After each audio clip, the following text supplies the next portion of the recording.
Hello students आज का हमारा टॉपिक है वाटर स्टॉक और कैपिटल। तो चलिए आज का वीडियो हम शुरू करते हैं। When the stock or capital of a company is not represented by assets of equivalent value, it is termed as water stock or water capital। तो स्टूडेंट्स, जब भी हम कंपनी की कैपिटल को रिप्रेजेंट ना कर पाएँ किसी एसेट की इक्विवेलेंट वैल्यू से, तो उसे हम कहते हैं water stock, signifying presence of water in the capital of the company. तो ये रिप्रेजेंट करता है कि जो हमारी कंपनी की जो कैपिटल है उसमें पानी जो है प्रेजेंट है।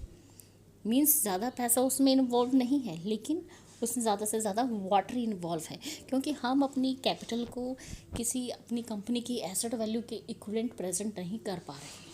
हमारे पास कोई ऐसी एसेट नहीं है जो रिप्रेजेंट कर सके कि हमारी कैपिटल कंपनी की इतनी है।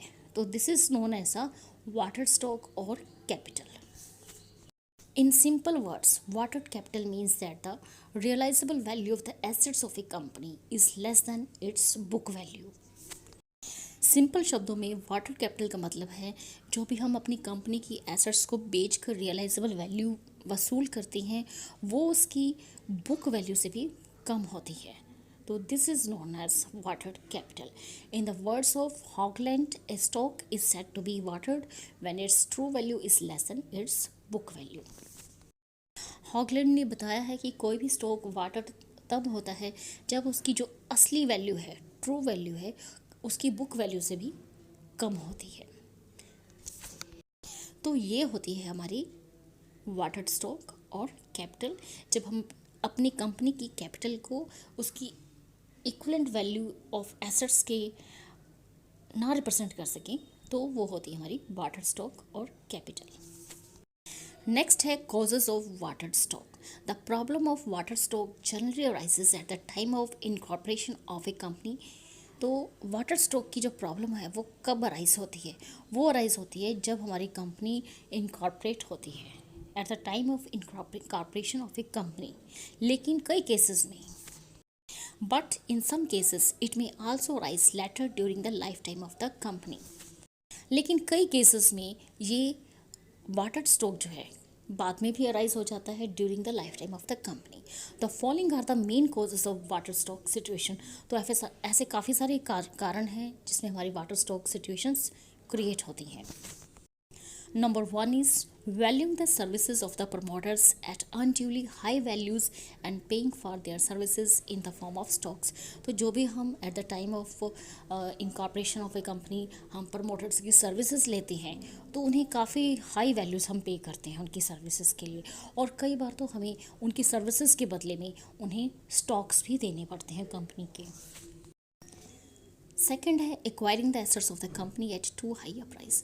कई बार हम अपनी कंपनी की जो एसेट्स को एक्वायर करते हैं, परचेज करते हैं, वो काफ़ी हाई प्राइसेस पे करते हैं। थर्ड है acquisition of intangible assets such as patents, copyrights, goodwill etcetera at high values which later prove worthless. तो कई बार हम इंटेंजिबल एसेट्स को एक्वायर करते हैं जिसमें कि हमारे पेटेंट्स, कॉपीराइट, गुडविल आते हैं जो कि हाई वैल्यू पे एक्वायर करती हैं, और लेकिन जो बाद में हमें वर्थलेस, जिनकी कोई कीमत नहीं होती, प्रूव होती हैं। नेक्स्ट है अडॉप्टिंग डिफेक्टिव डेप्रिसिएशन पॉलिसी। तो कई बार हम अपनी कंपनीज में डिफेक्टिव डेप्रिसिएशन पॉलिसी अडॉप्ट करते हैं जो कि एक कारण है वाटर स्टॉक और वाटर कैपिटल का। नेक्स्ट है water stock versus overcapitalization. Water stock and overcapitalization are not synonymous. There is a difference between the two. The situation of water stock arises usually at the time of incorporation of a company, but it gets overcapitalized only when it fails to earn sufficient earning to justify its funds. तो water stock और over capitalisation जो है दोनों ही एक term नहीं है, same terms नहीं है, इन दोनों में डिफरेंस है। जो हमारी वाटर स्टॉक अराइजेस होती हैं वो अराइज होती है यूजली जब हमारी कंपनी इनकॉर्पोरेशन स्टेज पे होती है, लेकिन वो ओवर कैपिटलाइज कब होती है? वो ओवर कैपिटलाइज होती है जब हमारी कंपनी सफिशेंट अर्निंग्स नहीं कमा सकती टू जस्टिफाई इट्स फंड्स। उस सिचुएशन में हमारी कंपनी जो है ओवर कैपिटलाइज्ड होती है However, it may be noted that the water stock eventually causes overcapitalization.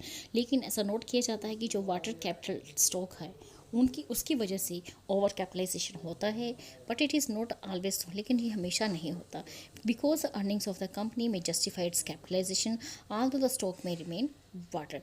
लेकिन क्योंकि ऐसा है कि जो हमारी अर्निंग्स है कंपनी की वो कहीं ना कहीं जस्टिफाई कैपिटलाइजेशन को कर लेती हैं, चाहे हमारा स्टॉक वाटर्ड ही क्यों ना हो। तो स्टूडेंट्स, ये था हमारा आज का टॉपिक। इस वीडियो में इतना ही। अगर आप हमारे चैनल पर नए हैं तो प्लीज़ हमारे चैनल को सब्सक्राइब कीजिए और साथ ही हमारे वीडियो को ज़्यादा से ज़्यादा लाइक शेयर एंड कमेंट कीजिए। Thank you, thanks for watching.